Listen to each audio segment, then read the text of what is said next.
Bienvenue à cette émission de la saison 2 d'Évoluons avec l'âme des célébrités.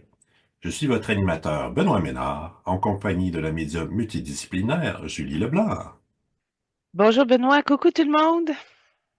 Bonjour Julie, bonjour à tous. Merci d'être au rendez-vous, chers auditeurs, auditrices. Puis un merci tout, tout spécial au groupe Focus pour leur contribution à l'émission.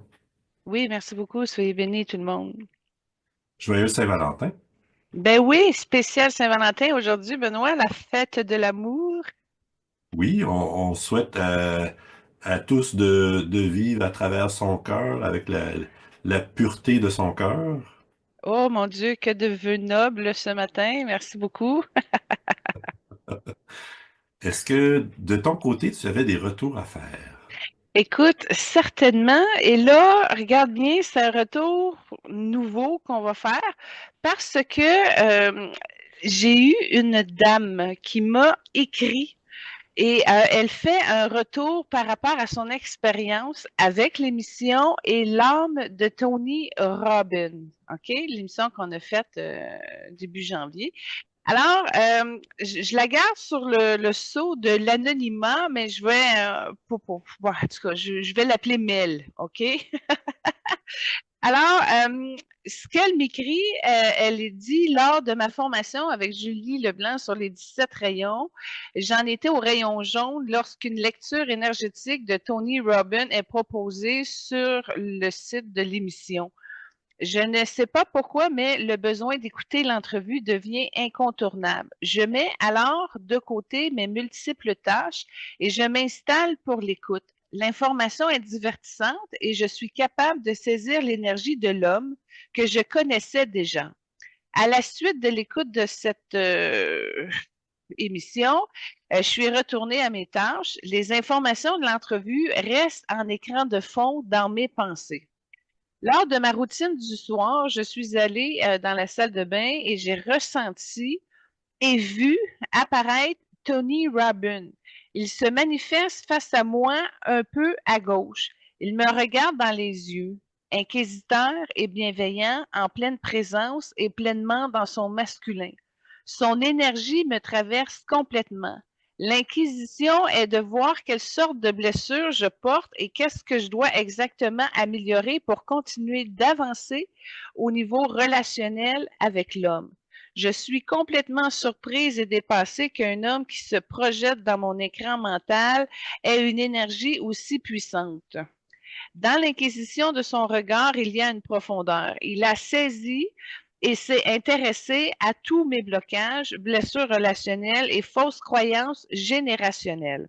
Son énergie masculine est venue mettre en conscience et dissoudre toutes les pensées ou idées limitantes que je ne réussissais pas à solutionner seule. Il était là pour enfin me permettre d'avancer et que tout devienne possible, me développer sans les entraves générationnelles et de mon passé dans cette vie.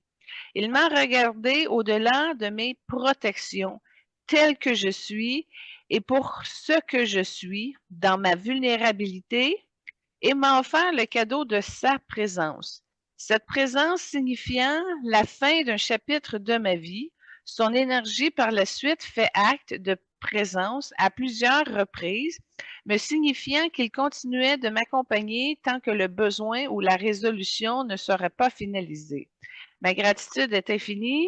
Depuis, j'avance en douceur sans mes anciennes entraves de peur et j'en suis fort heureuse. Merci Julie d'être la courroie de transmission qui permet ce genre de manifestation et d'évolution. Alors voilà. Moi, quand j'ai Wow! parlé au téléphone, là, en fait, en vidéo pour le suivi du rayon jaune, ce qu'elle me dit, c'était très particulier parce que c'est la première fois qu'un homme arrivait à percer ses défenses, arrivait à saisir qui elle était, comme si c'était le premier qui s'intéressait à elle de toute sa vie, tu sais.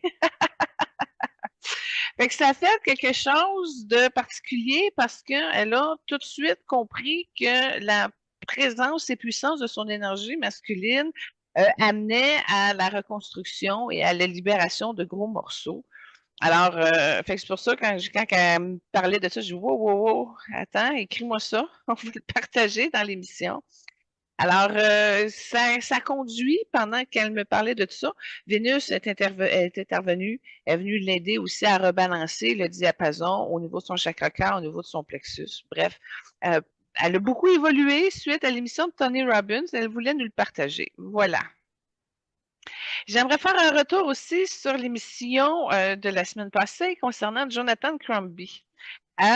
Parce que l'homosexualité, je vais mettre refoulé, mais c'est peut-être pas le mot, mal assumé peut-être, pas assez confiant pour l'ouvrir publiquement, pleinement. En tout cas, il y a eu comme plusieurs déséquilibres que ça crée dans ses énergies.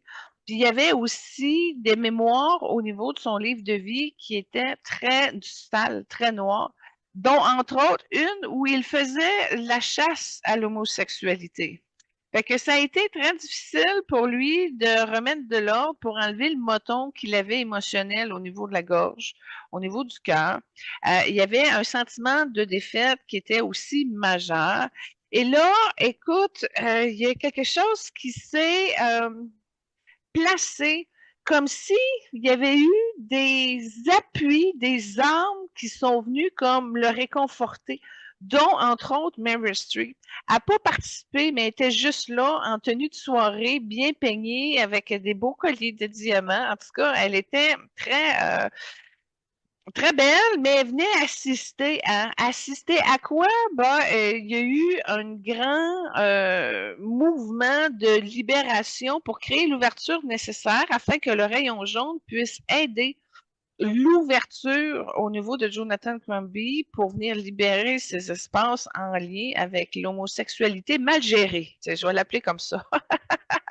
Et là, il y a eu plein de monde, âmes, évidemment, du milieu artistique qui sont justement pour l'avancement de la cause de l'homosexualité. Beaucoup de monde du milieu artistique, entre autres hollywoodien, entre autres de ceux qu'on a déjà fait dans le cadre de l'émission. Anne Hathaway, elle s'est jointe.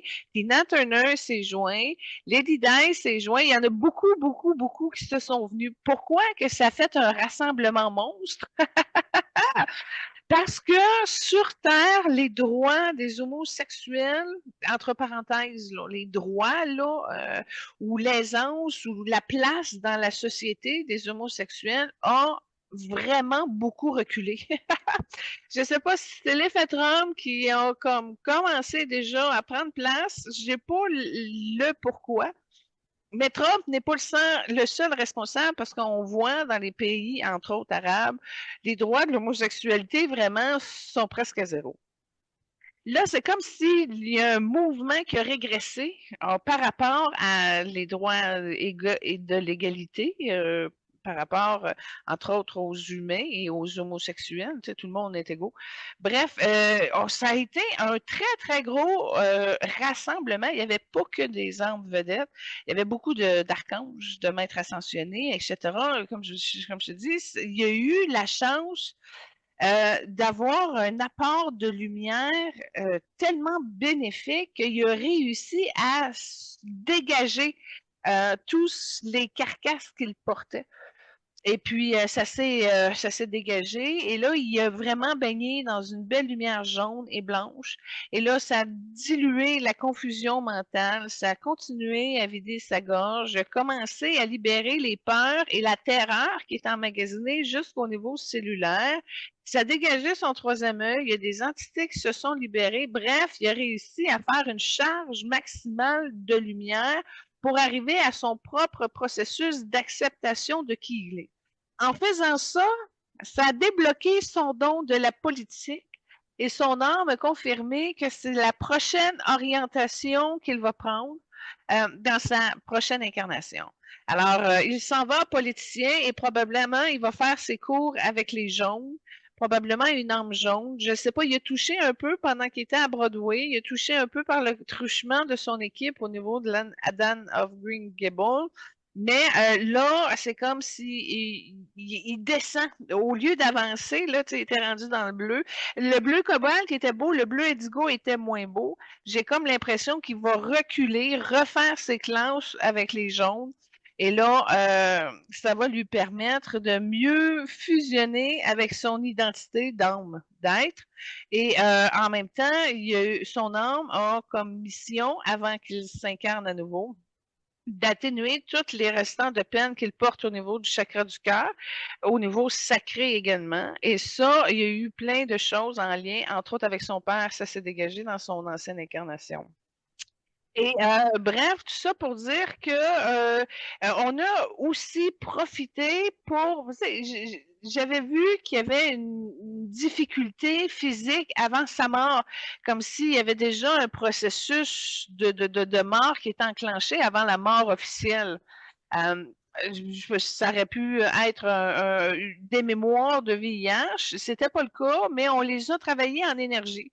Il y en avait dans son livre de vie, il portait vibratoirement, puis ça a dégonflé au niveau de l'ego. Alors, on a été capable d'arriver à vider tout ça pour lui permettre de juste se repositionner dans son axe, dans son énergie. Alors, ça a été un alignement central généré par la foule de personnes qui l'acceptaient tel qu'il était, sans prétention de le vouloir autrement, sans prétention qu'il puisse vivre son existence comme des personnes extérieures auraient pu vouloir le contrôler ou décider pour lui. Alors, il y a eu vraiment une abdication dans son mouvement créateur, c'est-à-dire de reprendre son pouvoir qu'il refusait, c'était bloqué dans son énergie féminine. Et puis là, avec beaucoup de compassion, avec beaucoup d'appui, Mary Streep s'est levée quand c'était terminé, puis elle était très contente, très, très heureuse de ce dont elle avait été témoin. Elle a même applaudi avec d'autres âmes.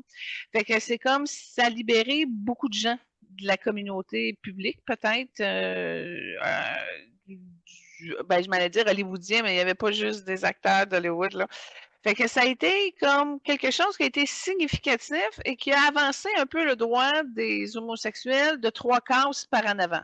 Et ça a bougé à la base pour être sûr que la structure soit plus facile, mais on voit que en haut de la structure, c'est encore très difficile au niveau de l'égrégore de la Terre.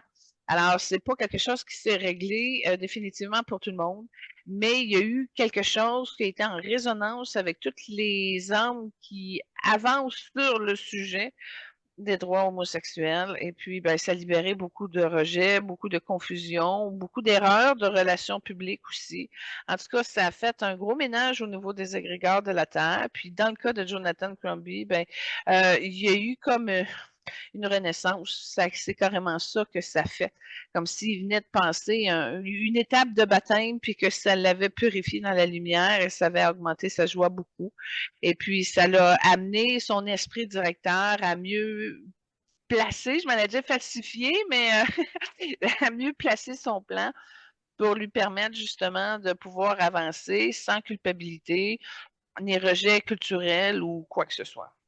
Alors, ça a été un travail en profondeur, puis ça a permis justement une réconciliation, pardon, quelconque, planétaire. OK, ben merci beaucoup de ces beaux partages. J'aimerais souligner en fait le partage de l'auditrice à travers l'émission de son expérience d'une émission précédente avec Tony Robbins. C'est d'ailleurs la première fois depuis le tout début où on a un partage d'une auditrice à travers l'émission. Donc on la remercie. Puis si d'autres auditeurs, auditrices aimeraient faire la même chose pour contribuer à l'émission, comment peuvent-ils procéder? Oui, parce que j'en ai entendu, là, comme exemple, quand on a fait Jeanne d'Arc, tu sais, ça a créé un effet des répercussions. L'âme, elle a aidé une personne en particulier à plusieurs reprises. Elle nous l'a dit, mais nous, on ne vous l'a pas dit. Alors oui, si vous cheminez avec des armes, si vous avez la capacité de pouvoir saisir cette occasion-là, dans le cas de Mel, ben, c'est sûr qu'en travaillant avec les rayons, ça lui a amené à développer beaucoup sa médiumnité. Fait qu'elle était capable de bien mesurer qu'est-ce qui s'est passé. Alors, gênez-vous pas s'il y a des transformations comme ça qui ont été significatives avec une arme ou une autre, ben effectivement, écrivez-nous, ça va nous faire plaisir de le partager. Ok, merci. Moi, de mon côté, j'avais quelques retours aussi. Il y en a un notamment, c'est sur l'émission précédente. Euh, il y avait eu un long retour sur Babe Ruth et plusieurs autres armes avec qui il y a eu des interactions. Puis je trouvais ça intéressant parce que il y a eu un emphase sur l'urgence de pardonner. Puis l'émission d'avant, il y avait aussi eu été question de l'importance de pardonner, notamment des hommes. Donc je trouvais ça euh, important à souligner. Puis quand tu avais mentionné dans le cadre de l'émission l'urgence de pardonner, moi, j'ai eu un flash des bouleversements, entre autres avec l'arrivée de Trump. C'était comme en étant capable de se pardonner à soi-même et aux autres, ça nous permettait de mieux faire face à l'adversité pour la suite des choses. Oui, ben effectivement, ce qu'on parlait, c'était Léonard de Vinci dans le deuxième retour, là. Ben pas de la semaine passée, mais l'autre avant, Léonard de Vinci qui nous avait amené où est-ce qu'il était rendu le niveau de conscience collectif ou de la Terre et où est-ce qu'on était rendu pour pouvoir avancer vers l'homme de la sixième race. Ce qui arrive, c'est que la capacité de pardonner a été présentée mais sous un autre angle avec d'autres invités, dont entre autres Babe Ruth. Puis là, c'était comme pas un message directement de Babe Ruth, mais de la conscience qui accompagnait cette expérience-là du retour de la dernière fois. Puis effectivement, même si on est rendu à l'heure du pardon, on n'a pas assez d'impact pour que le message puisse rejoindre la foule. Alors, s'il vous plaît, partagez nos émissions à vos amis sur vos réseaux sociaux. C'est des messages qui ont besoin d'être appendus et c'est important qu'on puisse au moins être dans le partage pour réussir à sortir notre épingle du jeu, en tout cas avec plus de lumière, un plus haut niveau de conscience et plus de liberté d'être qui nous sommes. Alors, c'est important. Parfait. Par ailleurs, d'autres retours sur l'émission précédente. D'abord, c'était sur le casting de Anne of Green Gables. Moi, c'était aussi une émission que j'avais écoutée lorsque c'était sorti à l'origine, puis j'avais vraiment apprécié. Je veux juste mentionner quelques célébrités qui ont été côtoyées par les acteurs en question. Donc, Megan Farlow, elle avait joué avec Kirk Douglas dans un film télé, aussi avec Jennifer Lopez, et elle a joué dans un film sur la vie de Shania Twain, dans lequel elle incarnait sa sœur. Ah, c'est le fun, merci. Puis du côté de Jonathan, lui, il avait eu un petit rôle dans la série Alfred Hitchcock présente, puis aussi dans 21 Jump Street avec Johnny Depp. Ah, en passant, Benoît, il soulève des invités qu'on a déjà fait les lectures d'âme au niveau des émissions. Alors, il se spécialise dans les liens de nos vedettes qui ont travaillé avec d'autres vedettes, puis il arrive à faire une belle trame en fonction de ça. Alors, je te remercie beaucoup, c'est très intéressant. Parfait. Puis un autre tour, c'était sur Carrie Price. Oh! Oh, oh, oh, oh! Il, Vas-y, vas-y. il a donné une entrevue récemment qui a été diffusée, puis j'ai pris quelques notes à ce sujet-là. Donc, je te partage quelques citations. Il dit, j'ai toujours de la douleur chronique au genou, mais pas assez pour m'empêcher de faire mes activités quotidiennes. Je veux profiter de la vie comme père de mes enfants, mais quand ils seront plus vieux, j'aimerais m'impliquer davantage dans le hockey. Ah ah! Ah bon, merci beaucoup. Des nouvelles? Euh, Deuxième citation peut-être plus significative. Le plus grand moment de ma carrière est celui où j'ai assisté au retrait du chandail de Patrick Roy au Centre Bell. En jouant avec la même organisation que lui, j'ai réalisé un rêve d'enfance. Ah ouais, c'est bien qu'il s'associe à Patrick Roy à un certain niveau. C'est très bien. Deux vedettes qu'on a faites également dans des émissions antérieures. Tout à fait. Donc, voilà pour mes retours. Ben écoute, tant qu'à faire des retours matière comme ça, j'en ai un aussi concernant Will Smith. Ça fait 3 ans là, qu'il a donné sa gifle à Chris Rock. Et puis, il y a eu un rôle depuis 3 ans au cinéma. C'était son rôle dans Bad Boy 4. Donc, il a fait un film depuis 3 ans. Mais il n'a pas perdu son temps. Il a quand même réussi à créer un nouvel album de musique. Et bon, c'est pas défini encore la date de sortie, mais en 2005, on va avoir un nouveau Will Smith en chanson. Alors, moi qui aime bien la chanson de Will Smith, ben, j'étais contente de voir. Et j'ai hâte aussi de voir parce qu'il innovait tout le temps un peu. Maintenant, en 2025, comment il va innover encore un peu? Ça, je suis très curieuse de voir comment ça va tomber, mais j'ai bien hâte que ça sorte. Mais je sais aussi qu'il a accepté de faire Aladdin 2, le génie. Fait que ça aussi, je suis très contente. On va le revoir au cinéma là, dans un rôle qui lui convient parfaitement bien. Parfait. En passant, depuis la dernière fois qu'on en avait parlé, j'ai écouté Aladdin 1, puis j'ai vraiment aimé. Le film ou les bonhommes? Le film. Ah oui, va être là que tu dises que tu as vraiment aimé ça. Je pense qu'on a un coup de cœur semblant parce que l'histoire d'Aladin, autant que les bonhommes que le film, j'ai toujours très beaucoup adoré. C'est vraiment très bon. Alors, je suis contente que ça ait animé quelque chose au niveau de ta joie, de ton enfant intérieur. Parce qu'effectivement, Benoît n'a pas d'enfant, fait que c'est pas quelque chose qui consomme facilement des bonhommes ou des films de Walt Disney, etc. Fait que tu fasses l'effort de t'ouvrir à ça, puis garde, tu vois, t'as aimé. Ben bravo, bravo, Benoît, belle ouverture. Parfait, merci. Donc, on peut enchaîner avec les célébrités du jour. Oui, spécial Saint-Valentin. Spécial Saint-Valentin. Donc, c'est le fameux couple du film Titanic, Kate Winslet et Leonardo DiCaprio.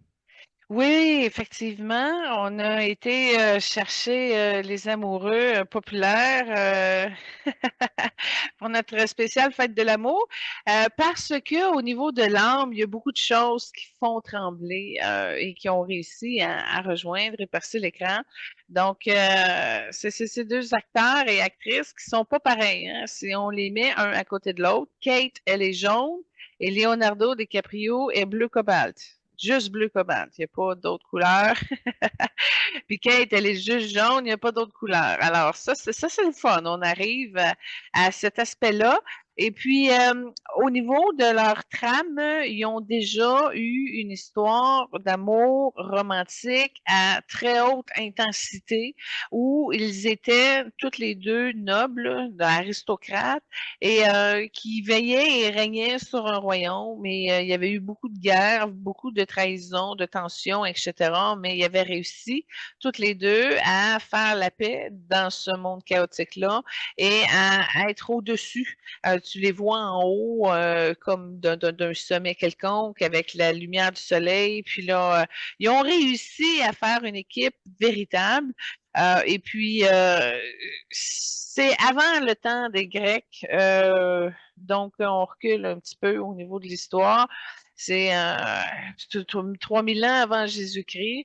Et puis, c'est ça, ils ont la protection de la lumière des dieux grecs, si on peut dire. Et puis, ils ont réussi à former un amour profond. Alors, ça n'a pas été compliqué pour eux de réactiver tout ça dans le cadre d'un projet commun, mais au niveau de l'âme aussi, ça leur a aussi beaucoup leur histoire, ça leur a apporté beaucoup de compassion, beaucoup d'échanges. Puis, je vais pousser plus loin, c'est que Kate, elle a eu, je crois que c'est la seule femme qui a réussi à vraiment lui ouvrir le cœur. C'est comme si l'ego de Leonardo arrivait à rejeter pas mal n'importe quoi niveau relation avec une fille, puis une femme, puis arriver à y percer le bouclier du cœur, puis se rendre la nature véritable de qui il est, Kate est pas mal la seule qui a compris comment ça marche avec Leonardo DiCaprio dans cette vie-là. Pourquoi? Ben, justement, à cause de leur expérience qui était féerique et phénoménale dans ce temps-là, grec reculé. C'est une chimie de l'âme qui lui a permis vraiment de pouvoir être. Et c'est pas mal la seule occasion que ça a été. Maintenant, au niveau de la personnalité, de l'ego, quoi qu'il a été capable de s'ouvrir, en tout cas, à ce qu'elle le perce, mais au niveau de l'ego, dans sa manière de faire, il était un petit peu plus obtus et obstiné aussi en même temps. Fait qu'au niveau de la personnalité, ça l'aurait pu ébranler Kate. Kate est quand même très sage, très connectée. Je te dirais même, elle est voyante et médium. Son énergie est tellement claire, c'est sûr que ça fonctionne. Fait qu'elle a été capable d'être proche de ses sentiments puis de prendre des bonnes décisions, mais dans son cœur, ça virait en gros rejet. Fait que ça y a fait mal. On voit qu'elle a été blessée de ça. Mais toi, Benoît, tu peux être confirmé, ils n'ont pas eu nécessairement officiellement de relation matière, mais moi, ce que je vois en énergie, c'est que c'est possible que ça aurait pu être consommé physiquement, anonymement, c'est-à-dire pas sous un angle public, mais la passion, c'était trop fort. Fait que je ne sais pas jusqu'où ils ont été capables de le résister. Mais c'est pour ça qu'on les a mis ensemble aujourd'hui. Ensemble, ils ont une force, une puissance qui illumine et éblouit tout Hollywood. OK, wow. Ça va être très intéressant. Je vais commencer avec la première trame de Kate. C'est tiré de un film, Un chant de Noël. Puis c'est la chanson What If. Puis d'ailleurs, moi, j'ignorais qu'elle chantait, donc j'étais impressionné par son chant. Elle chante bien, hein? Oui, puis il y a eu plusieurs vidéos. Ça a été pas facile d'en trouver un. Mais là, c'est parce que c'est le fun de la trame sonore. Mais la question est, ils se sont-tu consommés physiquement en dehors de Titanic? Ils ont-tu été amants et amoureux? T'as-tu de quoi là-dessus? Euh, je l'ai pas vu, mais je peux regarder rapidement. Donc, de ce que j'ai pu voir, les deux sont des amis inséparables depuis leur rôle dans le film Titanic. Puis, ils se sont supportés à travers les années, mais apparemment, il n'y a pas eu de relation au-delà, en tout cas pas officiellement.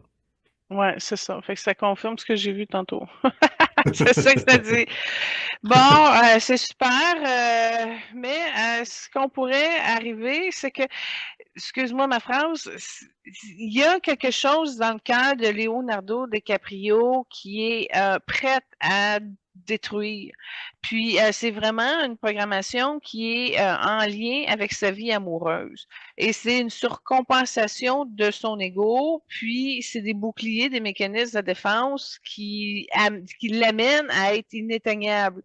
Fait que c'est une femme pour être avec lui, elle sait pas qu'elle est soumise là, mais il veut l'avoir en contrôle de comment il la veut finalement. Fait qu'il n'y a pas de place non plus à ce qu'elle prenne un rayonnement dans sa personnalité. Il est capable de reconnaître l'effort d'une personne, il est capable de la respecter, puis tu sais si elle est militantiste, puis elle milite pour des causes, etc. Il est capable de reconnaître le talent d'une femme, mais c'est pas ça qui lui permet de générer de l'amour. Et pour générer de l'amour, c'est un gros brouhaha parce que c'est très intellectualisé, puis c'est surcompensé avec beaucoup d'ego. Fait que ça prend une personne quand même assez pure comme Kate qui est capable d'arriver à saisir le moment dans sa vérité et sa splendeur tout plein. Puis c'est sa grande sensibilité qui a amené justement à l'amour véritable que Leonardo est capable de véhiculer dans son fin fond, dans son essence. Et c'est ça, c'est une des seules qui est capable de le voir à ce niveau-là. Mais si je peux comprendre que sa grande sensibilité et vulnérabilité, à un moment donné, ça a dû percuter au niveau de la tête, dans le sens que elle peut pas laisser quelqu'un prendre le contrôle comme ça. C'est clair que le modèle jaune comme elle est, c'est un modèle libre, authentique et autonome. Fait que c'est peut-être pour ça que ça crée des distorsions dans quelque chose qui aurait pu se manifester dans leur relation plus chimique, plus physique dans cette incarnation-ci, mais qui est quand même fusionnelle au niveau de l'âme. C'est ça qui compte, puis c'est ça qu'ils ont décidé de vivre. Fait que ça aussi, c'est un niveau de trahison amoureuse. Tu vois, Leonardo est capable de vivre ça avec quelqu'un, mais il ne se l'autorise pas avec sa partenaire de vie. Fait que c'est une question de choix, puis tu vois que Leonardo a un fond de mélancolie. Il est frustré après Dieu. Ça c'est clair qu'il y a pardon à faire là-dessus. Puis ça déstabilise tout son champ émotionnel. Fait que c'est encore de la colère qui amène à son processus d'autodestruction. Mais il est capable de reconstruire. Ça, c'est l'agilité, l'intelligence de son bleu indigo. Il est capable d'avoir l'intelligence nécessaire pour rebâtir une pyramide de cubes très rapidement et d'arriver à repartir sur un nouveau projet. Et lui, ben là, excuse-moi, on était sur Kate, tu veux qu'on fasse, parce que là, nos couples amoureux de la semaine passée, pour aujourd'hui, on dirait que ça se mélange. Mais on peut revenir au modèle qu'on voit avec Kate, puis on fera Leonardo à la fin. C'est comme tu veux, Benoît, je te suis. OK, ben, ouais, on peut poursuivre avec Kate, si tu veux.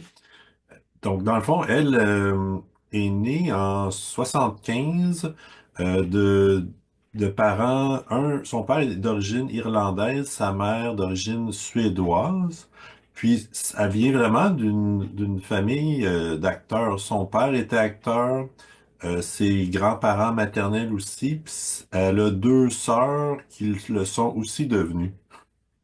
Là, quand tu as parlé que son père est irlandais, là, je sais pas, me semble, c'est ça que tu as dit. Ouais. J'ai vu que son don de la danse, son enthousiasme, sa joie de vivre venait de ça. Fait que c'est un don qu'elle a hérité de la lignée paternelle. Mais c'est drôle, hein, parce que moi, ce que je sens de Kate, c'est qu'elle vit beaucoup Londres, elle vit beaucoup de l'Angleterre.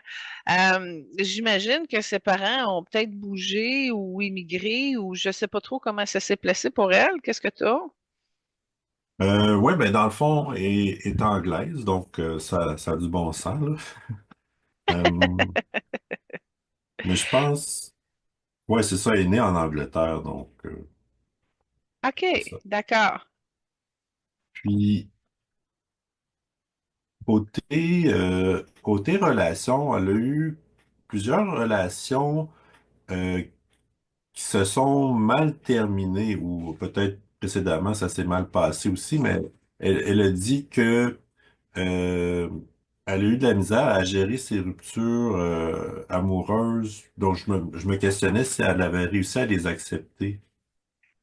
Euh, Écoute, elle a une capacité naturelle d'arriver dans le vrai. Sa haute sensibilité lui fournit énormément, beaucoup d'informations. Elle s'est heurtée à des modèles masculins qui manquaient d'empathie, qui manquaient de compassion, qui avaient aussi de la rigidité. Puis, qui n'ont pas essayé de la contrôler, mais de prendre le contrôle d'une certaine façon. Fait que elle, elle se sent blessée de ne pas avoir réussi à trouver quelqu'un qui l'acceptait dans les mêmes barèmes qu'elle acceptait l'autre personne, avec ses limites, avec ses défauts, etc. Puis c'est une grande rêveuse, puis elle a un côté aussi jaloux.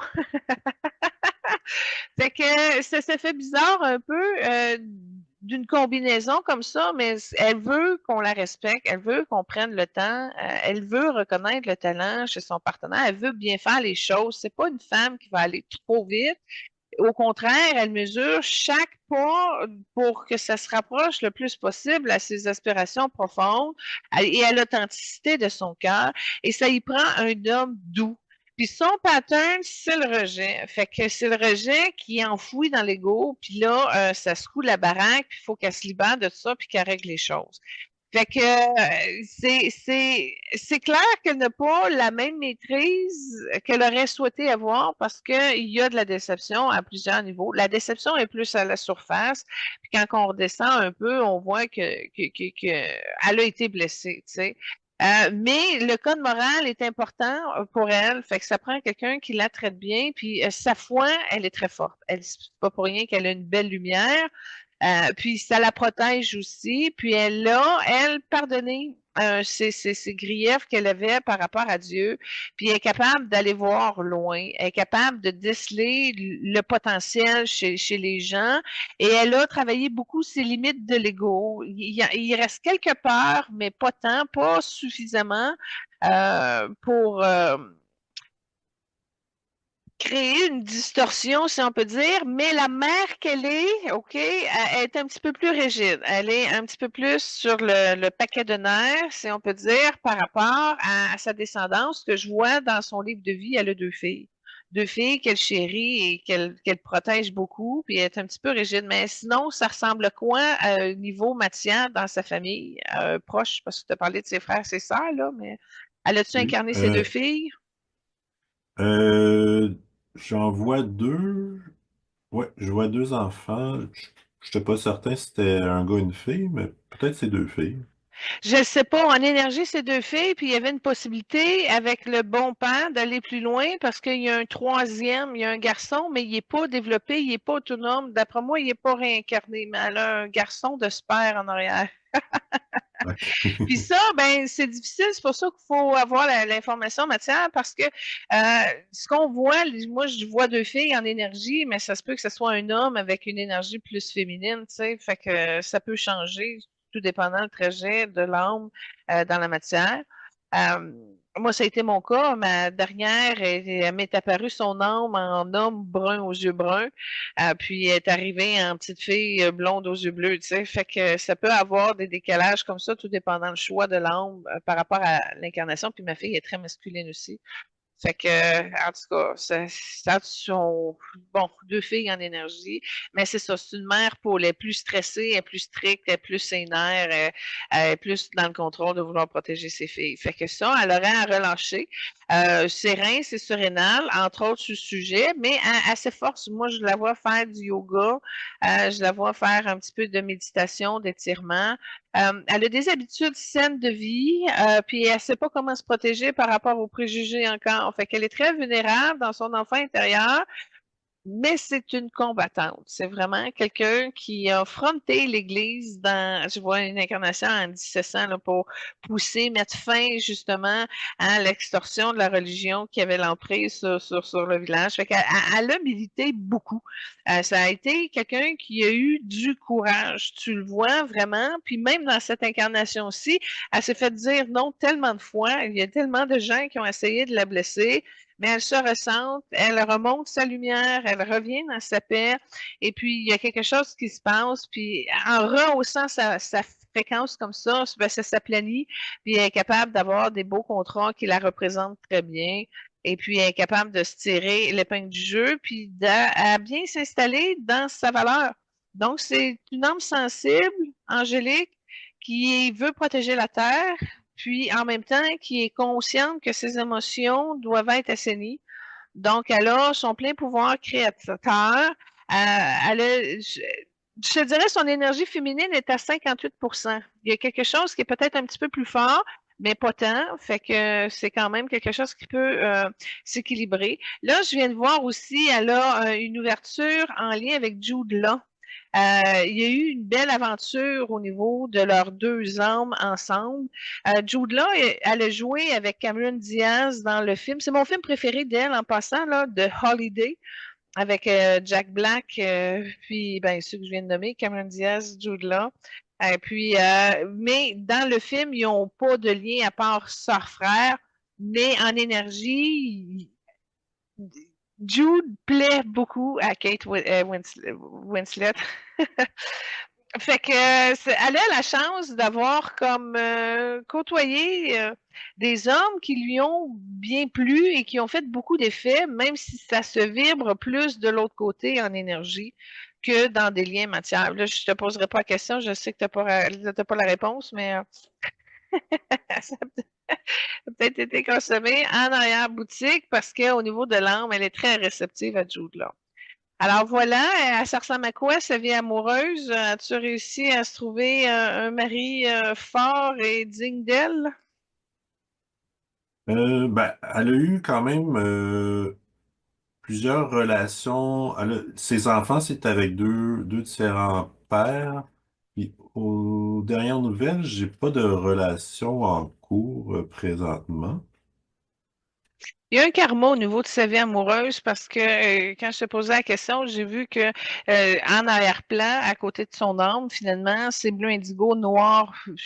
Fait qu'il y a un karma amoureux qu'elle n'a pas épuré et ça pourrait bloquer sa situation amoureuse à avoir une difficulté de se trouver un partenaire parfait. Fait qu'il y aurait un nettoyage à faire à ce niveau-là, puis que ça s'assainisse jusqu'à son ego parce que ça descend dans son cœur, puis elle a peur de se tromper. Puis comme je te dis, elle est dans des programmes de rejet. Fait que tant et si longtemps que c'est là, ça peut tourner en rond au niveau de sa vie amoureuse. Puis comme je te disais, il y avait encore beaucoup de déceptions. Fait que elle a juste à épurer puis à monter sa conscience par rapport à ça. Ben moi, en tout cas, c'est ce que je lui souhaite. Une belle prière que je lui dépose pour que ça puisse s'aligner avec son temps et son talent par rapport à son cœur, par rapport à c'est pas une renaissance, mais c'est vraiment d'apporter quelqu'un qui puisse comprendre la portée lumineuse de qui elle est, puis de la respecter, de l'honorer. Juste ça, ça va l'aider énormément à prendre toute sa place dans qui elle est. Ok, parfait. Tu mentionnais un peu plus tôt le goût le goût de la danse à travers son père, puis comme deuxième trame, tu as choisi justement un extrait de danse du film Titanic. Oui, ben, là, c'est une danse chorégraphique, si on peut dire.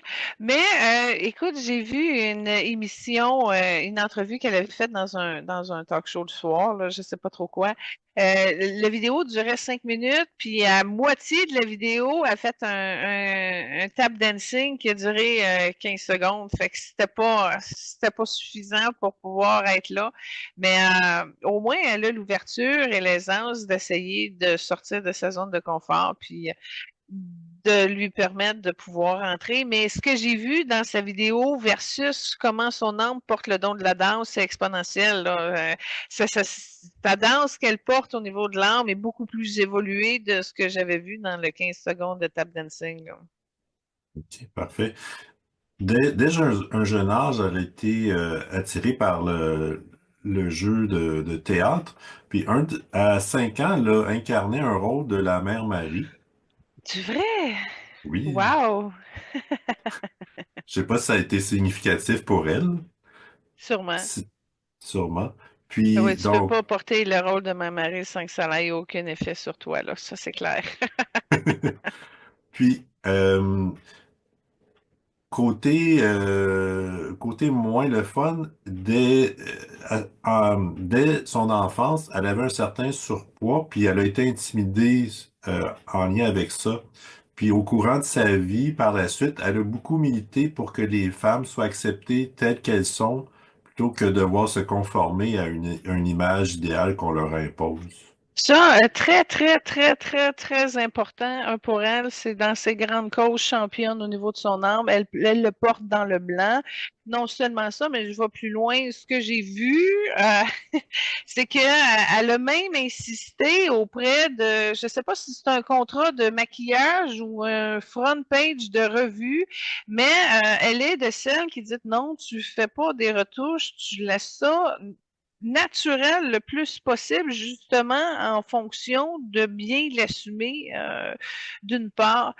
C'est très, très, très important. Puis la cause de la femme qu'elle pousse va plus loin. Ce que je vois, c'est une incarnation au niveau des années fin des années 1500 après Jésus-Christ. Et justement, elle est en train de porter voix dans la rue, justement, pour que la femme ait plus de respect, moins de limites et plus de droits.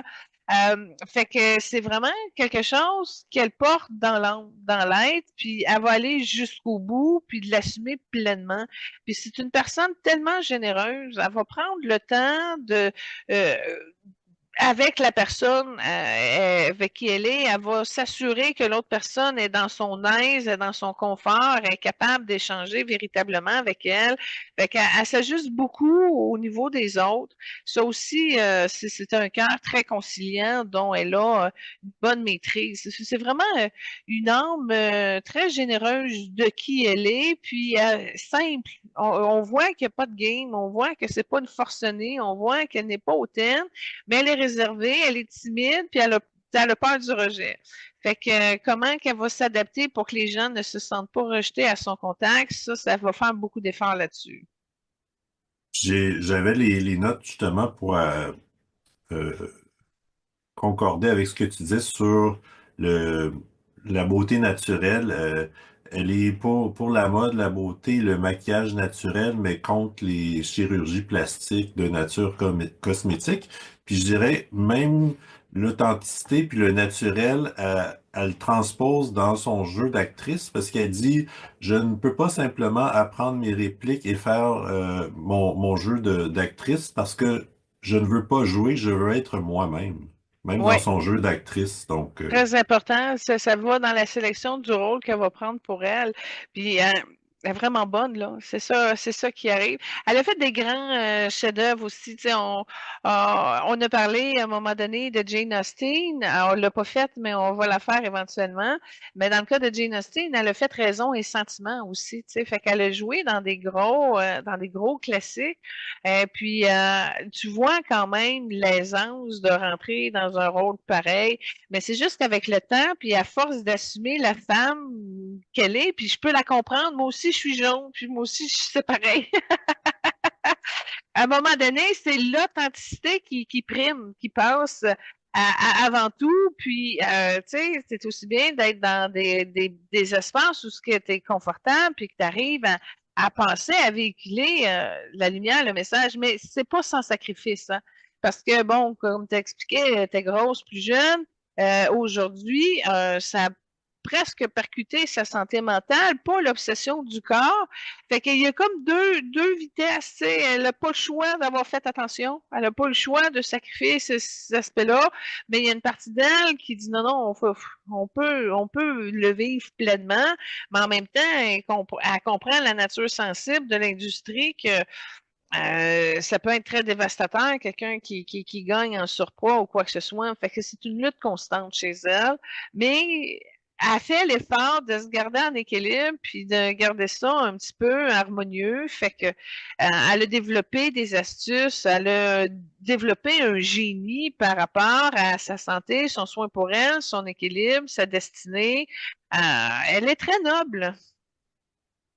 comme haute œuvre caritative, il y a pardon, elle est cofondatrice d'une fondation sur la sensibilisation à l'autisme. Oui, très important. Sinon, aussi soutien aux enfants, aux femmes, familles défavorisées, éducation, spécifiquement en Afghanistan. Puis, comme on verra avec Leonardo, beaucoup le développement durable aussi. Oui, elle a fait beaucoup de projets avec lui là-dessus. Tu sais, quand tu as parlé de l'enfantisme, là, ça vient qu'elle a rencontré, puis c'est venu la toucher directement dans le cœur, puis c'est l'enfantisme qui l'a amené justement à porter cette cause-là. Fait que tu vois, quand je te disais qu'elle est accessible, là, parce que ça a des répercussions sur sa conscience, c'est sûr. Ben, les enfants, les femmes, ça, c'est très important parce que c'est ce qui la valorise. C'est en donnant, elle est bonne. C'est là-dessus que ça part du cœur. Puis quand tu as parlé d'Afghanistan, j'ai vu qu'elle avait des trucs qu'on y mettait dessus. Fait que c'est quelque chose qui la stresse énormément. Elle veut contribuer, mais elle se fait envahir par des pièces, des morceaux. Puis elle peut pas se déposer là, elle peut pas être qui elle est. Fait que c'est quelque chose de très différent. D'après moi, ça a dû la stimuler à un certain niveau. Elle veut faire avancer ces causes-là, mais d'un autre côté, elle peut pas se faire de la façon de qui elle est. Fait que je sais pas trop si elle recevait des morceaux ou quoi, mais en tout cas, c'est de l'aide aux enfants qu'elle veut faire là à la base, puis aux femmes évidemment, mais elle est obligée de prendre du recul pour arriver à faire cet espace-là d'aide aux femmes et aux enfants. Fait que c'est particulier. OK. Il y avait aussi la lutte à la leucémie, en particulier à la cruauté aux animaux, puis à l'intimidation, comme on l'a mentionné plus tôt. C'est vraiment des belles causes, tout ça. C'est super qu'elles prennent le temps de travailler là-dessus. Mais c'est ça, les anges incarnés. Ils- Ça les touche, ça les amène à vouloir être proactifs puis à faire avancer les choses, le monde. Ça a été vraiment quelque chose où ça a nettoyé du péché. Je ne sais pas trop pourquoi, mais au niveau karmique, ça l'a déçu beaucoup de choses. Ça lui a permis de rentrer dans son enfant intérieur qui est beaucoup plus libre. Puis elle aime ça quand il se passe quelque chose pour que ça évolue. Ça libère un peu le programme de la sévérité qu'elle portait au niveau de la mère. Puis la rigidité de la mère qu'elle est par rapport à ses enfants. Fait que c'est quelqu'un qui maîtrise l'art de la délicatesse et de la sagesse, puis qu'elle déteste qu'est-ce qui lui ruine son équilibre ou son bonheur intérieur, puis elle s'organise pour le réparer rapidement. Fait qu'elle avance comme ça. Fait que c'est une militante, mais qui rassemble aussi. Ça aussi, c'est une qualité qu'elle porte. OK, parfait. Comme troisième trame, tu as choisi une compilation de scènes de danse. Voilà. Ouais. C'est comme si c'est tous des bouts de film où ce qu'elle a dansé. On revoit un peu la même scène de Titanic qui a été dans le deuxième vidéo, mais là, c'était vraiment comme la compilaison, de la compilation, dis-je. Fait que, ouais, ça a pas été facile de choisir. Fait que je me suis dit, tiens, c'est aussi bien de reprendre de la compilation. Elle a, elle a quand même une fortune de 65 millions, puis elle mesure 5 pieds 6. Oui, 5 p 6, ok, c'est bon. Elle aiderait dessus. J'avais ça moi aussi. Comme il y a quand même des détails intéressants, c'est la plus jeune actrice à recevoir 6 nominations à l'âge de 33 ans. Wow, c'est Donc, super. ouais, elle a fait des belles choses assez jeune. Puis elle avait gagné meilleure actrice pour son rôle dans La Lectrice aussi. Ah oui. Mhm. Tantôt, on a parlé, bon, on n'a pas parlé, mais j'ai vu qu'il y a une connexion avec Rowan Atkinson. J'ai vu comme l'effet des deux. Quand elle voit Rowan, elle rit, elle l'aime bien. En tout cas, ça l'enchante.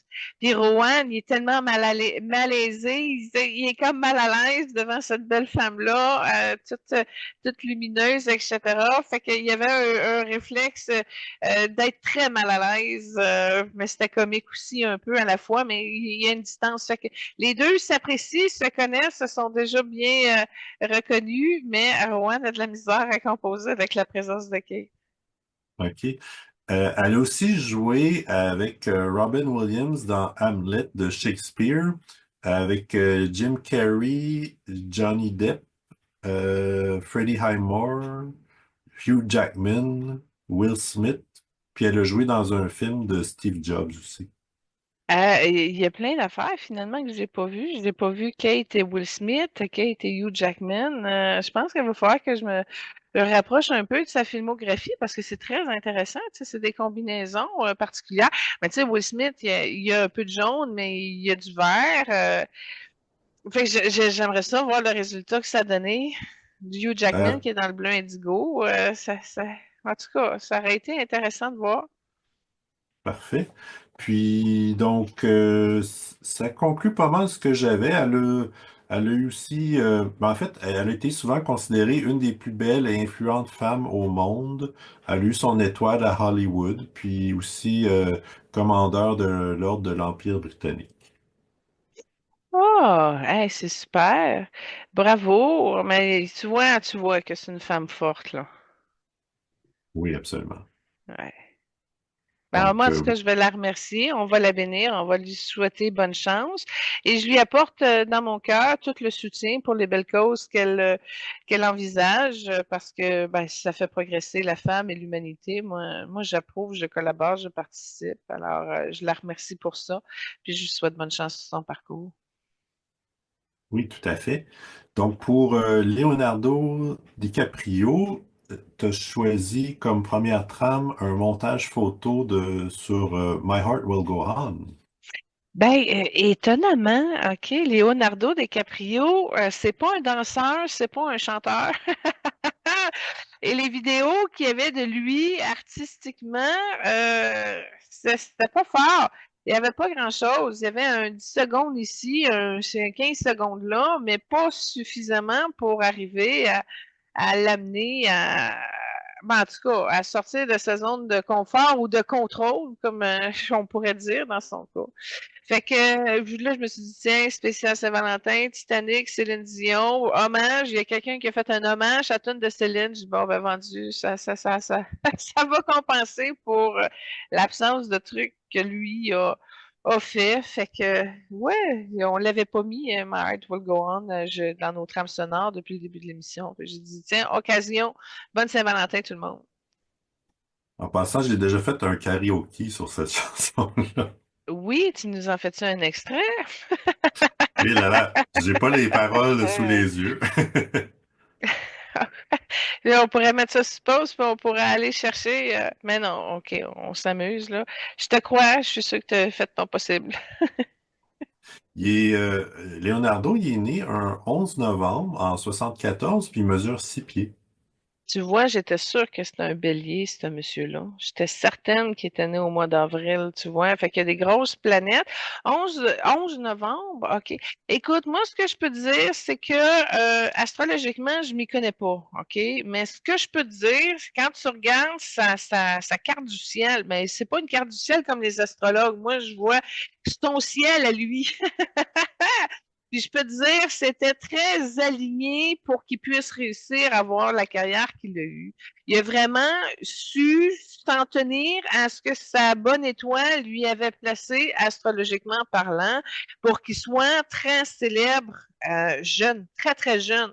Donc, c'est vraiment un élu, si on peut dire, parce que tout était placé en fonction qu'il réussisse à atteindre les hauts niveaux qu'il a su aller chercher. Fait que très jeune, tu le vois dans sa carte du ciel que tout était placé pour qu'il y arrive. Et il y arrive, écoute Benoît, ça m'amène à ma question, au niveau de ses recettes, il est à combien? Parce que dans sa carte du ciel, ça va dans les plusieurs centaines de millions de dollars. Moi, j'ai 300 millions. Bon, ça va monter encore. Il y a de la misère à prendre le risque. Il ne sait pas trop comment le gérer, mais je vais te dire, ben, franchement, s'il fait des choix judicieux, si ça va doubler, parce que c'est déjà ouvert en énergie jusqu'à 600 millions. Fait que c'est une personne quand même qui est capable, qui est autodidacte. Ça, c'est quelque chose que son caractère a placé, là. C'est, je vais l'apprendre par moi-même. Il y a une volonté, il y a une force de vouloir contrôler. Je sais pas, c'est peut-être pas le bon mot, mais c'est sûr qu'il n'a pas le laisser aller, puis je fais confiance à n'importe qui, puis gérer mes affaires, etc. Il veut avoir le contrôle de ce qui se passe dans sa vie. Ça, c'est très important pour lui. Et puis, en passant, quand je regarde au niveau de son livre de vie, ce monsieur-là, cet homme-là, a plus de 47 832 dons. Donc, il y a vraiment un niveau surdoué en lui qui a peut-être eu de la difficulté à canaliser, mais pas vraiment au niveau du choix de ses rôles, parce qu'il pourrait faire un politicien, il pourrait faire un ébéniste, il pourrait faire un menuisier, il pourrait faire un plombier, il pourrait être un restaurateur, il pourrait être gérant d'une boîte de nuit, il pourrait être n'importe quoi, Astic, il l'a véhiculer dans son expérience d'âme. Fait qu'il est surdoué, il a un surtalent, puis il surfe au-dessus de ça un peu avec son ego, qui lui sert justement, avec agilité, de garder le contrôle sur ce qui se passe pour être sûr de ne pas laisser tomber la balle, là où ça pourrait être une faiblesse. Parce que je ne sais pas si tu l'as dans la matière, mais il a vraiment peur de se faire, entre guillemets, fourrer par son gérant, par son banquier ou quoi que ce soit. Il y a beaucoup de méfiance qui alimente ce contrôle-là. Puis en même temps, il veut se protéger pour ne pas perdre la carte non plus, parce qu'il y a une de ses dernières incarnations où il était un homme qui avait carrément perdu la carte. Donc, un vieux sénile qui se rappelle plus rien, qui est, en tout cas, qui est là, mais qui est pas là. Fait que ça aussi, ça fait partie de ses hantises dans cette incarnation-ci. Fait qu'il essaie de se protéger. Mais encore là, comment tu veux te protéger avec des alliés si tu as peur de notre côté, tu fais pas confiance. Fait qu'il y a beaucoup la peur de se faire tromper au niveau de son plexus, d'où le pourquoi qu'il contrôle peut-être beaucoup avec son ego. OK. J'ai un lien intéressant avec Leonardo da Vinci. D'abord, il a été nommé en l'honneur de Vinci, Ah, super! Belle information, bravo. alors que le choix du nom a été choisi alors que ses parents étaient devant un tableau de Leonardo à Florence. Puis, plus récemment, en 2017, il était à une exposition sur le supposé dernier tableau de Da Vinci. Il y a, puis, à cette occasion-là, Leonardo DiCaprio, il aurait acquis les droits pour faire un film biographique sur Da Vinci. Très bonne. Écoute, ça me vibre dans tout le cœur. J'ai toutes des sensations là-dessus. Puis c'est une très bonne idée qu'ils prennent. Puis en plus, il a vieilli, fait qu'il commence à pouvoir rentrer là-dessus. Puis ça serait tellement génial s'il arrive à ce niveau-là, de bien transposer l'effet de ce grand maître-là. Écoute, quand tu as parlé que ses parents étaient devant le tableau de Léonard de Vinci, puis qu'ils ont décidé de l'appeler Leonardo, là, OK? Ça a mis beaucoup de rose dans l'énergie, dans son aura. Fait que ça part de l'amour. Fait que l'amour de ce monsieur-là, puis tu vois, il s'est senti investi, il est porté par l'amour. Fait que c'est clair qu'il va réussir à faire un succès là-dessus. Si je regarde la connexion entre Léonard de Vinci et Leonardo DiCaprio, j'ai vu Léonard de Vinci qui a fait oh, oh, oh, un petit rire, tu sais. Fait que, pas qu'il est gêné ou quoi que ce soit, il n'a pas avancé à conclure avec cet homme-là dans le chemin de l'évolution, mais il est comme touché, il est concerné, puis il trouve ça sympathique et cute, touchant. Fait que d'après moi, c'est des bonnes bases pour le faire avancer sur l'âme de Léonard de Vinci. Fait que oui, quelque chose qui pourrait être très prometteur de ce succès-là, qui va être fait dans le bleu cobalt, évidemment, pour arriver à bien passer la direction de ce personnage-là. Puis ça serait dans des grands films à succès de Leonardo, effectivement. Ça faisait longtemps qu'il n'y avait pas eu des grands succès. Là, ils sont bons, ces films, là, mais gros, là, un bon, là. Ça, au moins, il y a un créneau, il y a un sujet qui pourrait avancer parce que c'est clair que s'il avance sur ce projet-là, Leonardo va s'avancer également pour venir aider. Ben, Léonard va venir aider Leonardo. Fait que là-dessus, il y a quelque chose de potentiel avec ça, effectivement. Oui, puis ça va passer d'un cours d'histoire et tout. C'est un hommage très important qui va passer dans plusieurs cultures. OK, très intéressant. Ses parents, son père est d'origine, en fait, il est multi-origine, on pourrait dire, Italie, Allemagne, Russie, puis il était dessinateur et éditeur de BD. Sa mère, était secrétaire juridique. Puis ils se sont divorcés alors que Leonardo avait 1 an. Puis il y a un demi-frère qui est acteur et producteur, puis plus âgé, puis c'est lui qui l'a prédominamment inspiré à devenir acteur. Intéressant. Tu as parlé qu'il était divorcé à 1 an, mais lui, il a pris la conscience de ça à 7 ans parce que l'impact du divorce est à 7 ans dans ses énergies. Puis ça l'a secoué. Je ne sais pas qu'est-ce qui s'est passé à l'âge de 7 ans. mais ça l'a secoué dans son canal, ça a descendu jusqu'au niveau du cœur. Puis, il n'est pas en paix avec cette partie-là de son histoire de vie, ce qui peut-être même a généré beaucoup de culpabilité et d'insécurité ou d'insensibilité, justement, qui a créé une certaine distance ou rupture par rapport à son potentiel de vie amoureux. Puis quand je regarde ce potentiel de vie amoureux, là, je ne sais pas s'il va réussir à aimer véritablement comme il a pu y arriver dans son ancienne incarnation avec Kate Winslet. Ce que je vois en énergie, c'est qu'il y a une fille dans son livre de vie qui aurait pu être papa une fois. Ça, c'est vraiment un cadeau que lui serait fait à lui-même, finalement. Et parce que la petite fille qui aurait qui aurait été incarnée, aurait été rose. Et là, lui, dans son bleu, avec une petite fille rose, ça aurait été parfait. Bien encore là, la mère n'est pas dans le décor. Fait que je sais pas, ça ressemble à quoi sa vie amoureuse? Il y a eu plusieurs relations, mais en tout cas, il n'y a pas d'enfant connu, s'il y en a eu, là. OK. Fait que ça, c'est dans son potentiel maintenant. Il y a une petite fille qui attend son papa, Leonardo, une âme rose. C'est une petite fille très heureuse. Mais la mère n'est pas dans le décor. Fait que je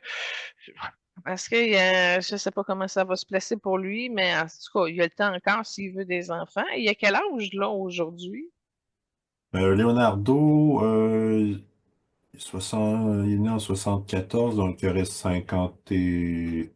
Il va avoir 51 en novembre. OK. Super. Bon, il y a le temps encore. Il y a le temps encore. Puis, ce que j'ai trouvé intéressant, des relations qu'il y a eu, c'est déjà très connu. Une, c'était Vanessa Trump, qui par la suite a eu une longue relation avec Donald, puis avec Gisèle Bündchen, qui a eu une longue relation avec Tom Brady par la suite. Ben, c'est surface. C'est ça qui arrive, c'est des choix d'ego de surface qui maintiennent une protection puis la paix là-dedans. Fait que, mais c'est pas de l'amour. Le chakra-cœur est déconnecté puis c'est de la lumière jaune. Fait que c'est de l'émotion. C'est pas supposé. Tu sais, pour un cœur, c'est soit vert ou à la base ou plus évolué avec du rose, mais quand c'est jaune, c'est parce qu'il y a de l'émotion là-dedans. Fait que tant et si longtemps qu'il garde sa charge émotionnelle, il n'arrivera pas à aimer véritablement. Fait que, il est aussi bien de se prendre les plus beaux mannequins, il n'y a pas de problème, ou des femmes en relation, mais c'est juste pour exprimer la puissance. Il n'y a rien en arrière de ça, il n'y a pas de sentiment, là, en tout cas amoureux.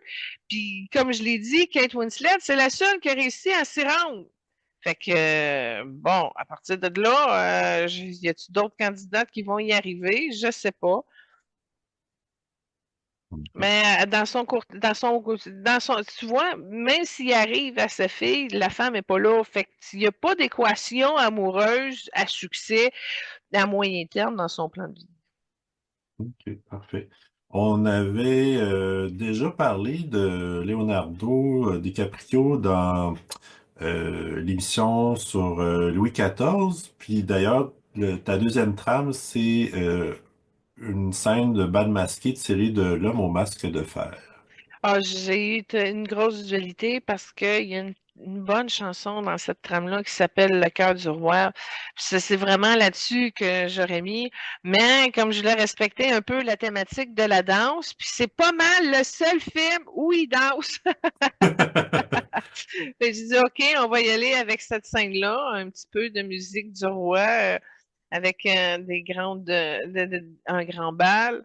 Fait que j'ai pas mis mon coup de cœur de musique, mais plus la danse, c'est le fun, ça, c'est bien, mais c'est coupé, tu sais. Puis là, ils veulent l'amener dans un genre de paranoïa pour exécuter leur plan, en tout cas, les anciens mousquetaires retraités. Très bon film, hein. En passant, Leonardo DiCaprio, c'est mon film coup de cœur. Toi, c'est quoi ton préféré de lui? Ben, j'ai beaucoup aimé Titanic, sinon le Revenant, j'ai beaucoup aimé aussi. Catch Me If You Want, If You Can, avec Ah Tom oui, Hanks aussi, ça oui, c'était bon. absolument. L'Aviateur, ça a été un gros de ses films aussi, L'Aviateur. Oui, Ouais. puis D'ailleurs, je me souviens quand on a fait l'émission sur Kate Blanchett, tu disais que elle avait fait un effet important à Leonardo, là. Ben, c'est des femmes qui ont une puissance angélique. Fait que ça prend ça pour arriver à surpasser ses peurs et son ego. C'est pas compliqué. Ben, j'ai fait ça, mais j'ai fait une petite projection. J'ai dit, moi, qui est dans ces anges incarnés de ce monde, je sais pas s'il serait prêt, mais non, il regarde sur le côté, puis il y a une certaine distance. Fait que je serais pas en mesure de pouvoir l'amener dans une autre direction. C'est pas, c'est pas là où va son intérêt et son attention. C'est ce que j'ai à offrir. Ok, parfait. En passant, est-ce qu'il y avait un lien avec Louis XIV? Un lien d'âme? Il y a un lien de fils, mais pas dans un contexte de monarchie. Ils ont déjà, attends un peu, j'ai un concept de fils, là, ça veut dire c'est le roi, c'est Louis qui est roi, puis Leonardo qui est fils, et c'est 1200 ans avant Jésus-Christ. Puis c'est une vie simili-terre et je vais à l'école dans le village voisin, puis il y a une expansion, il ne reste pas juste à ce niveau-là. Il y a eu trois frères, donc il était trois enfants, donc deux frères. Et ça n'a pas resté longtemps. Je ne sais pas qu'est-ce qui s'est passé, mais il y a une mise à mort des enfants avant que Leonardo ait 12 ans. Je ne sais pas dans quel pétrin s'est mis le père, mais la note a été salée à payer. Ok, parfait. Merci. J'étais très impressionné par son implication dans ses œuvres caritatives, en particulier sur l'environnement. J'ai à peu près une demi-page de notes sur Ben, il, les œuvres caritatives, là. Il est reconnu comme étant le pro-action militant des causes. Je crois que c'est lui qui a la Palme d'Or. Elle est tout le temps impliqué à vouloir sauver les tigres blancs. Regarde, tu vois, là, pendant les feux de forêt, il a pris son jet privé puis s'est poussé au Mexique. Mais en tout cas, il y a vraiment le talent de s'être placé dans les sommets de personnes qui militent et qui s'impliquent le plus pour ces causes.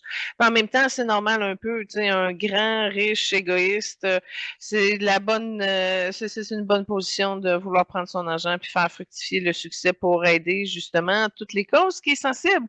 Parce que ces causes-là arrivent au cœur de Leonardo DiCaprio. Les fans ne sont pas capables, mais les causes, oui.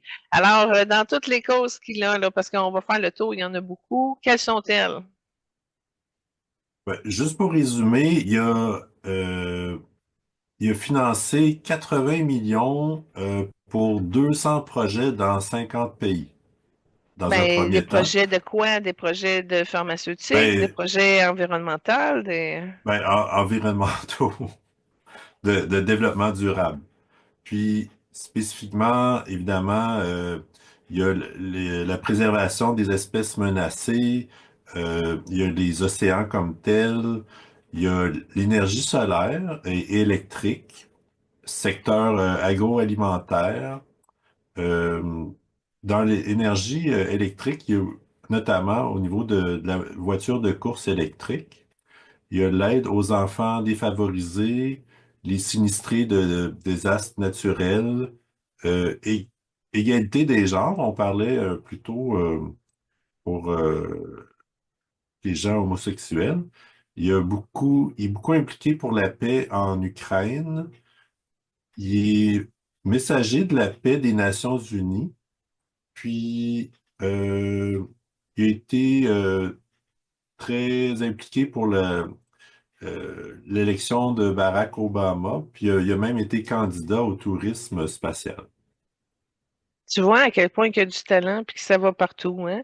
Puis c'est pas juste je mets de l'argent pour la technologie. Il va s'intéresser à tous les éléments. Il comprend le processus au complet. Il sait que s'il investit là, c'est parce que le processus a été compris et approuvé par son intelligence. Fait que c'est vraiment une personne très intéressée à plusieurs choses. Comme je disais tantôt, il y a un fond d'autodidacte très développé chez lui. Puis ça rehausse d'une vie. Écoute, c'est un professeur d'histoire, mais curé aussi en même temps, puis qui se lève de même pour justement diffuser la connaissance, pour justement mobiliser les gens afin que ça puisse régler des choses. Fait que ça, il continue. Il était dans une énergie orangée quand il l'a fait, par exemple, dans son prof d'histoire curé militant qui se lève debout puis qui amène la connaissance pour le changement là. Fait que ça, c'est toutes des parties de lui qui sont très intéressants. Puis non seulement ça, mais il est aussi philanthrope. Fait que son argent, il le fait en fonction que ça va servir. Comme je te dis, ça va doubler, puis son implication va rouler.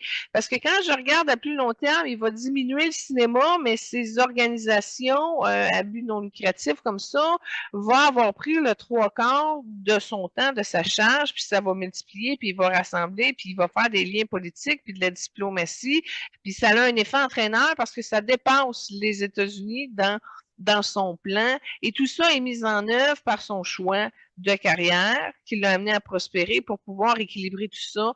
Et tout ça, non seulement ça, mais c'est bien inscrit dans son plan du ciel. Fait que c'est tout important qu'il fasse. Puis ça, je vais dire, il y a une partie très froide de lui qui lui permet d'accomplir tout ça, mais il y a dans les mêmes vertus de Louis XIV qui l'amènent à le faire dans le partage de la richesse noblement. On voit l'influence de Louis XIV à ce niveau-là. OK, parfait, merci beaucoup. Comme troisième trame, tu as choisi, c'est tiré du film Once Upon a Time in Hollywood. Puis je voudrais préciser que Al Pacino, il joue aussi dans ce film-là. Ouais, ben écoute, il a fait des films avec Brad Pitt, il a fait des films avec tellement de personnes, ça devient difficile.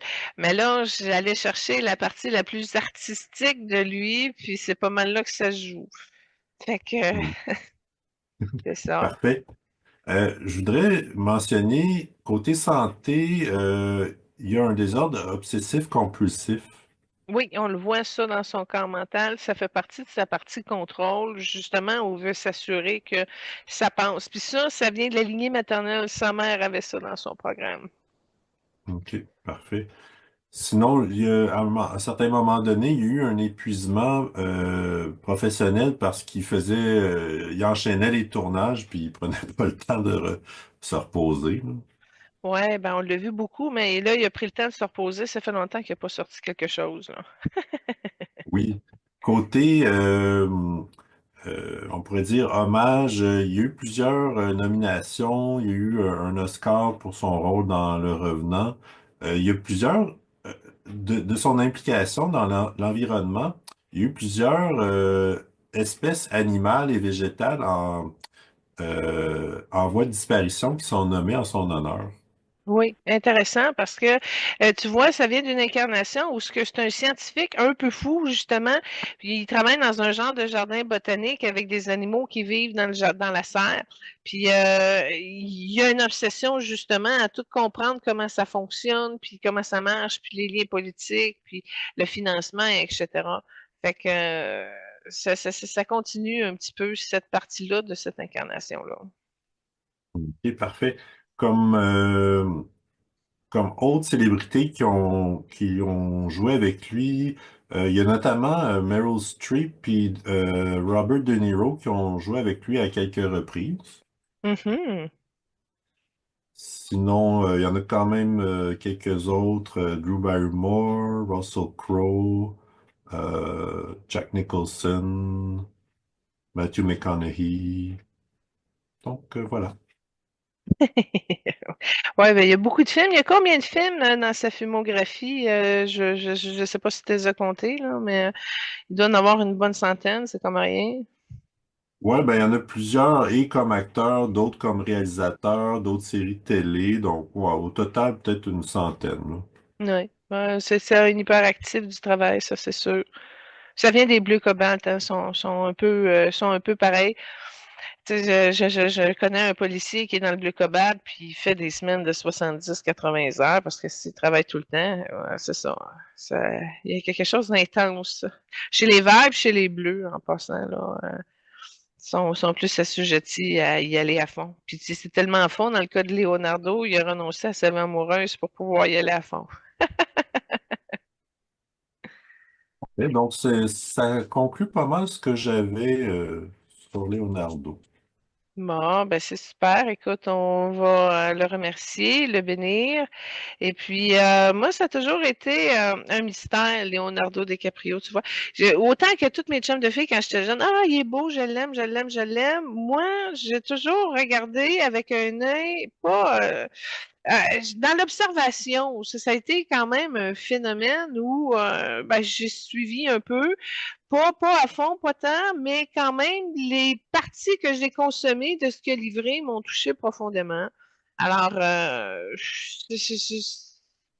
je le bénis. Je pense pas que je vais quand même évoluer avec lui. Comme je te dis, il n'est pas disponible et réceptif à ce que je peux lui proposer. Il regarde de côté et tout. Alors, mais quand même, sois heureux, en paix et bonne continuation pour toutes les grandes causes que tu touches. Et voilà, qui nous rejoint dans le cœur. C'est un beau leg. Mais c'est un vieux qui va travailler longtemps. Je le vois à 87 ans, puis il y a encore des projets sur sa table. Euh, fait que, puis il y a une grande admiration pour Clint Eastwood, je viens de le voir, là. Mais c'est ça. Fait que il a pas fini. C'est pas quelqu'un qui va arrêter, puis ça va tomber à zéro du jour au lendemain, puis il fait plus rien.